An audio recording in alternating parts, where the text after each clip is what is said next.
Atviras pasakė, kad Orhuso konvencija tik tai rekomendacinio pobūdžio yra. Tai tiesa. Ne, jūs matot, kad, taip sakant, teisės aktų taikymą aiškina tik teismai. Todėl aš tos pavyzdžius ir teismai yra išaiškinti. O Salavakinas, kas sako, tai yra jo nuomonė. Tai ne konstatavimas, konstatuoja teismai. Išaiškina teismai. Tai Salavakinas yra neteisus šitą. Tuo atveju jis turi žiūrėti, ką pasako teismai. Ir paklusti teisiniai valdžiai.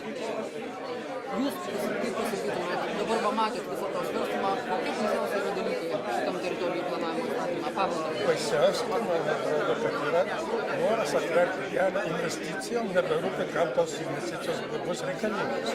Jos nekreipia, ignoruoja visuomenę. Jeigu visuomenės nebus, čia jokių investicijų nebus. Jokie užsieniečiai neinvestuos į bankrutuojančią valstybę. Jeigu iš jos bėgs žmonės. Tai prasme, visuomenė yra eliminuojama. Ignoruojama. Ignoruojama gan stipriai. Taip sakant, kaip ir jeigu aš gyvenu savo teritoriją, savo aplinkoje, tai reiškia, tos visuomenės turi formuoti tikslus tos teritorijos planavimą. O dabar atsiranda, kad iš kažkur ateina kažkas, priėmė sprendimą tikslus, suformuluoja tikslus ir jau ruošiamas planas, kaip tai gyveninti tos tikslus, kurie galbūt tos visuomenės visai netenkina. Ir pagal planą, taip sakant, tikslai iš anksto nebus rodomi, nebus derinami.